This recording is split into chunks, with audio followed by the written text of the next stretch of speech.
Hi guys, welcome back to my channel Charvik vlogs. అందరూ ఎలా ఉన్నారు? మేమైతే చాలా బాగున్నాము. One more kids snacks recipe. క్యాబేజీతో ఇలా డిఫరెంట్గా స్నాక్స్ చేసి పెట్టండి. పిల్లలు చాలా ఇష్టంగా తింటారు. ఎప్పుడు ఒకేలాగా కాకుండా కొంచెం ఇలా డిఫరెంట్గా ట్రై చేస్తే వాళ్ళు కూడా తినడానికి బాగా ఇష్టపడతారు. ఇది లంచ్ బాక్స్లకు కూడా చాలా మంచిగా సెట్ అవుతుంది. అండ్ వీటిని సాస్తో అయినా మనం సర్వ్ చేసుకోవచ్చు. ఇంతకీ నేను నేమ్ చెప్పలేదు కదా. క్యాబేజీ కట్లెట్ చాలా టేస్టీగా ఉంటుంది. అభి అయితే చాలా ఇష్టంగా తిన్నాడు. ఫస్ట్ ఒక క్యాబేజీని మంచిగా వాష్ చేసుకొని ఇలా కోర్స్గా గ్రైండ్ చేసుకోవాలి. అలాగని పేస్ట్ లాగా కూడా ఉండకూడదు. ఇవి మంచిగా గ్రైండ్ చేసుకున్న తర్వాత ఇందులో సన్నగా చాప్ చేసుకున్న ఆనియన్స్ వేయాలి. ఒక ఆనియన్ సరిపోతుంది. ఇంకా మీకు కావాలి అనుకుంటే క్యారెట్, బీట్రూట్ కూడా వేసుకోవచ్చు.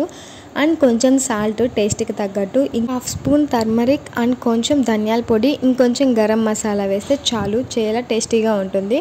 అండ్ ఇందులో నేను కార్న్ఫ్లోర్ కూడా యాడ్ చేశాను. ఒకవేళ హెల్దీగా కావాలి అనుకున్న వాళ్ళు కార్న్ఫ్లోర్ స్కిప్ చేసేయచ్చు. బట్ నేను కొంచెం క్రిస్పీగా ఉండాలి అనేసి ఇలా కార్న్ఫ్లోర్ వేశాను. ఎక్కువ అవసరం లేదు, జస్ట్ ఒక 2 టేబుల్ స్పూన్స్ సరిపోతుంది కార్న్ఫ్లోర్ కూడా. ఈ కార్న్ఫ్లోర్ వేసిన తర్వాత మంచిగా మిక్స్ చేసుకోవాలి. ఇందులో సపరేట్గా వాటర్ ఏం వేయాల్సిన పని లేదు. ఆల్రెడీ క్యాబేజీలో వాటర్ సరిపోతాయి. ఎందుకంటే మనం సాల్ట్ వేయంగానే క్యాబేజీలోంచి వాటర్ వస్తాయి కదా. సో అదే ఎనఫ్. ఇందులోకి మళ్ళీ సపరేట్గా ఎటువంటి వాటర్ కానీ ఆయిల్ కానీ ఏది వేడి చేయాల్సిన అవసరం లేదు. తర్వాత ఇలా ఉండలుగా చుట్టుకొని కొంచెం టిక్కాల్లాగా చేసి పెట్టుకోవాలి. ఇలా రౌండ్ షేప్లో ఉంచి ఇలా చేసి పక్కన పెట్టుకోండి. సో దట్ మీకు ఈజీగా ఉంటుంది. మళ్ళీ అప్పటికప్పుడు చేసుకోవాలంటే కొంచెం కష్టంగా ఉంటుంది కదా. అందుకే నేను ముందే ఇలా ఒక ప్లేట్లో చేసి పెట్టుకున్నాను.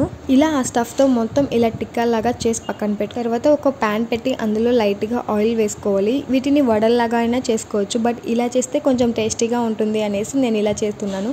ఆయిల్ హీట్ అయిన తర్వాత మంటని లో flame to medium flame adjust చేసుకుంటూ మనం ప్రిపేర్ చేసుకున్న ఆ కట్లెట్ అన్నిటిని ఇలా ఈ ప్యాన్లో వేసుకోవాలి. సో 2 సైడ్స్ మంచిగా బ్రౌన్ కలర్ వచ్చేలాగా ఫ్రై చేసుకోవాలి. వన్స్ 2 సైడ్స్ ఇలా ఫ్రై అయిన తర్వాత వీటిని మనం ఒక ప్లేట్లోకి సర్వ్ చేసుకోవచ్చు. అండ్ టేస్ట్ అయితే చాలా బాగుంది. పైన క్రిస్పీగా ఉంటుంది, లోపల చాలా సాఫ్ట్గా ఉంటుంది. సాస్లోకి అయితే ద బెస్ట్ కాంబినేషన్. అండ్ స్నాక్స్కి అయితే కిడ్స్ చాలా ఇష్టపడతారు. డెఫినెట్గా మీరు ఒకసారి ట్రై చేయండి. అండ్ ఈ రెసిపీ ఎలా ఉందో నాకు కామెంట్ సెక్షన్లో చెప్పండి.